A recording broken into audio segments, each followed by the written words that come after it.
Hello everyone, welcome back to the channel. There's something we haven't covered in probably a few days now, and that is what's going on with the digital ID situation, this monstrous, horrible, invasive policy that Starmer wants to enforce on us all. I read a comment on social media earlier that this is just nothing more than a big distraction from other sleaze and other goings on, but be that as it may, this is a massive problem for all our individual liberties, and we need to keep it in the public spotlight, keep it spoken about. There's a very interesting piece that came up earlier, and that is here. Keir Starmer facing Labour revolt as reverse Midas touch has set digital ID policy back 5 years. Well, it can set it back more permanently, in my view, that's for sure. And you can see in there at the conference. And it's telling you, Keir Starmer's under threat of a Labour revolt over the introduction of compulsory ID cards. He's announced his backing for the much disputed policy. Since the policy was confirmed, critics have criticised the government, describing the policy as giving the state unprecedented control. Now, what you have to understand about this is if you give somebody a card or a document whereby they have to use it to participate in society, what you have to realize is things can be taken away from you at any time. And I think we've all inadvertently creeped into this over the last 20 years or so. Because of these things, we've become more reliant on different apps and different things on these, and they can use that as a justifiable reason to try and shoehorn this in. I mean, you look at China, for example, or the United Arab Emirates, for example, you've got situations there where literally every single part of society is linked to their national identity card scheme, and you can't even fart without permission. It is that bad. Anyway, let's have another look at this. He's announced his backing, and it's been heavily criticised. One Labour MP told HuffPost UK overtures from them won't shift people. The anti-digital ID brigade will be unswayed, and those who buy the argument think number 10's reverse Midas touch has tainted it for another 5 years. Well, we can all see it for what it is. And, what's happening in the big wide world is the fact that people are waking up to government bullshit. We're just not taking it anymore. They added loads of people feel they've been made mugs after being told by number 10 there were no plans for them, or that they would be non-compulsory if they were ever introduced. Well, that's a valid point as well, because, you imagine a world where they're not compulsory, but by having one, it opens up access to banking, housing, employment, healthcare, childcare, social, the list goes on and on and on. So by saying, no, you don't have to have one if you don't want one, what you're doing is removing your access to all of these things. That's where we go with this. It ain't good, folks. It ain't good. So loads of people, mugs, the breadth of anger, the mishandling of this is truly impressive. A third said we can't even launch a policy properly. Well, it wasn't a policy, was it? A petition calling for the government to reverse its policy has been signed by more than 2.8 million people. There's slippery Starmer right there. The Prime Minister, this is the thing. He's a complete and utter fucking tool if he thinks we're all going to still believe this, right?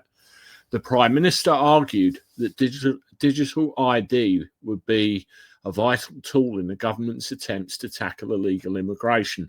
Listen, pal, you're not going to stop the boats, are you? The app-based system would be required to be provided to employers when starting a new job.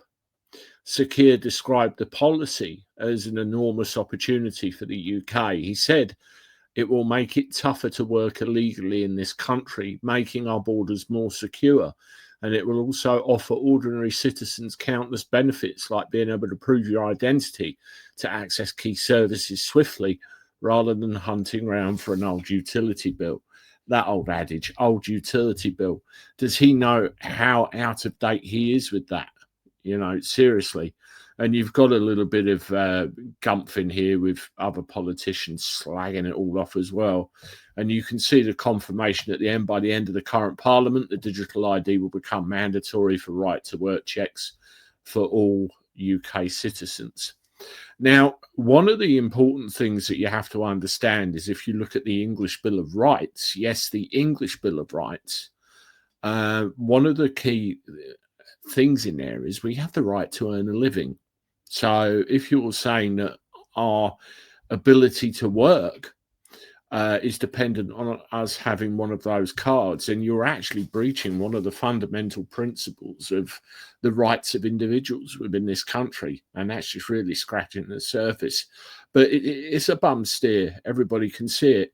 I mean, when he mentions about an old utility bill, they're all online more often than not now anyway. So what's the point, Prime Minister? The other thing as well, you're born, you end up with a birth certificate, you learn to drive, you have a driving license. When you're 16, you get a national insurance card. That is your proof of ability to work in this country.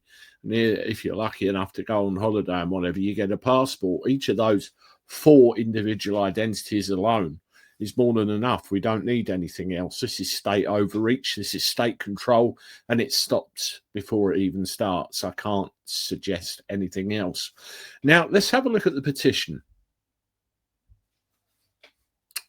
2.8 million people and climbing. That's gone up a few notches since I've been talking since the beginning of this recording. Now, what would be really nice here is if you looked at the amount of votes that Starmer got in the last general election. If we could get it up to somewhere near that, that would be quite an embarrassment, wouldn't it? So share. I know, and you can see on here that they have responded, and they've basically said, tough shit, we're doing it anyway. You can read it all there, you can Google it, but you know, this needs to climb. At the end of the day, he got a percentage of a very small number of the electorate. So he has no mandate for any of this. We were never consulted about any of this. We were never represented about any of this. I want to tell you something very powerful about petitions, but before I do, I was sent an email by somebody kind of relating to the electronic data that we all have and the electronic data we all have to work with. It's not exactly digital ID related, but it does give an example of how certain people in society could be excluded because of government policy going forward. Let's have a look. So this is about a 77-year-old woman who is a shopper in Morrison's. And because of the changes in how Morrison's deal with things, there is a problem. So here we go. For over a year, my 77-year-old mother has shopped loyally at Morrison's, spending hundreds of pounds. Morrison's isn't a budget supermarket, and she's never asked for much in return, just the £5 voucher she was promised after collecting 5,000 points on her More card, her Morrison's card, but that voucher never came. When I phoned Morrison's on her behalf, I was told something astonishing. The card is for collecting points, not redeeming them. Unless you download the Morrison's app. That's right, no app, no voucher, no smartphone, no support. That's the key point with this story. My parents never owned smartphones. I heard the sale of Nokia 3310s is going through the roof. I never needed them. But now it seems the elderly are being systematically excluded from everyday life. Supermarkets, GP appointments, council tax payments, everything demands an app. And if you don't have one, you're left behind. 15 years ago, Morrison's ran a simple, fair loyalty scheme.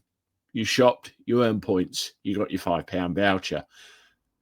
Every other week. It was tangible, it was inclusive, and it worked. Today, my mum still has her loyalty card. Morrison still tracks her purchases, still holds her personal data. but she gets nothing in return. No vouchers, just digital silence. She's now considering shopping elsewhere. Supermarket pricing has evolved into a two-tier system, one for app users and one for everyone else. Loyalty means nothing. Data means everything. This isn't just a Morrison's problem, it's a national problem. Pensioners are being taken for a ride by tech-driven schemes that promise rewards but deliver exclusion. It's time we called it what it is, a scam. That's exactly right. Every company runs everything on apps. If you don't have apps, you're excluded. Morrisons have been unwilling to help and very dismissive of my 77-year-old mum. And she's now looking at shopping elsewhere. And did you see the problem there? It's a supermarket, but they've gone from a physical store card with no problems to an electronic app. And now all of a sudden, somebody nearly 80 years old, who's probably worked hard all their life, is excluded from something that they want to do, something which could help.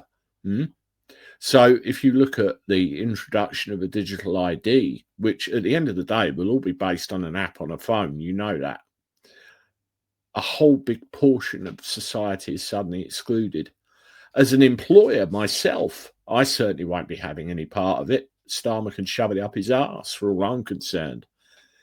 But you look at just that example, all right, it's linked to supermarket shopping, but it's a very real digital thing that somebody can't use because they don't have the facility. So how the hell are they going to cope with an ID, I wonder? Well, let's go back to petitions. What people have to understand, and it's very important, is that there is a process that people aren't told about. You petition the government. Again, look at your rights. The English Bill of Rights says you have the right to petition grievances against the government without fear of reproach. If the government fob you off, if the government ignore you, which effectively they seem to be going down the route of in this case, then you petition the monarch. Yes, that's right. That's the second stage in the process. Then if the monarch ignores you and doesn't do anything constructively about it, at the end of the day, they represent us. We have all this argument about sovereignty and everything else, but I'm afraid I'm of the camp where I agree with the fact that the sovereignty is with the people and they just borrow it from us. Well, they're not doing a very good job, are they? Any of them. If the monarch doesn't listen, then I dread to think, and I won't say the rest of it on here, but if you petition the king, it's very important that it's done in a particular way.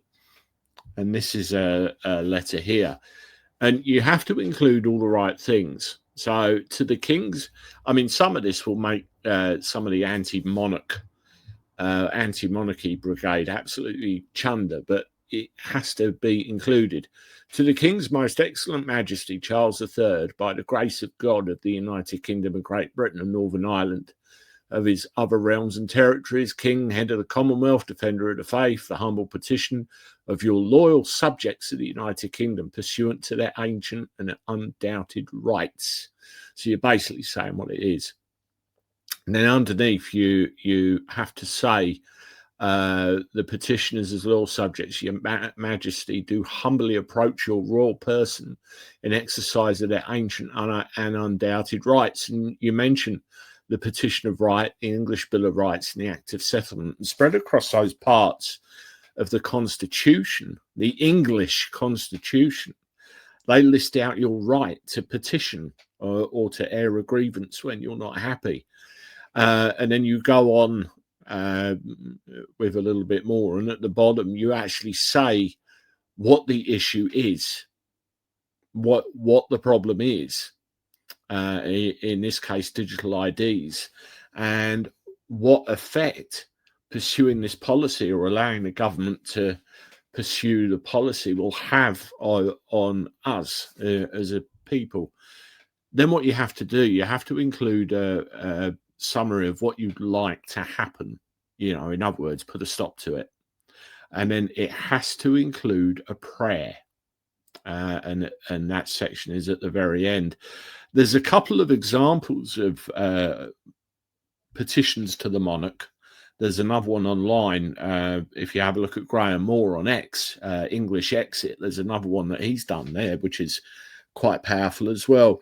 And there's a couple of ways of doing it. Either everybody prints that off and sends it in, or you have a central website through a host, or you set it up yourself, promote it, get people to sign it. You know, the more the better. More. At the end of the day, you have to understand government, monarch, the bit you don't want to talk about. That's it. You have to learn your rights. You have to learn what you are entitled to do and say, and stick to it rigidly, stick to it legally. But this, no, it's got to be DOA. Absolutely DOA. I can't put it any other way. Anyway, thank you for listening, everybody. Appreciate it if you'd hit the like button. Subscribe to the channel if you haven't. Welcome to all of our new people. I think 155,000 subscribers I'm up to now, so very much appreciative of that. And as always, I look forward to talking to you soon. Toodaloo.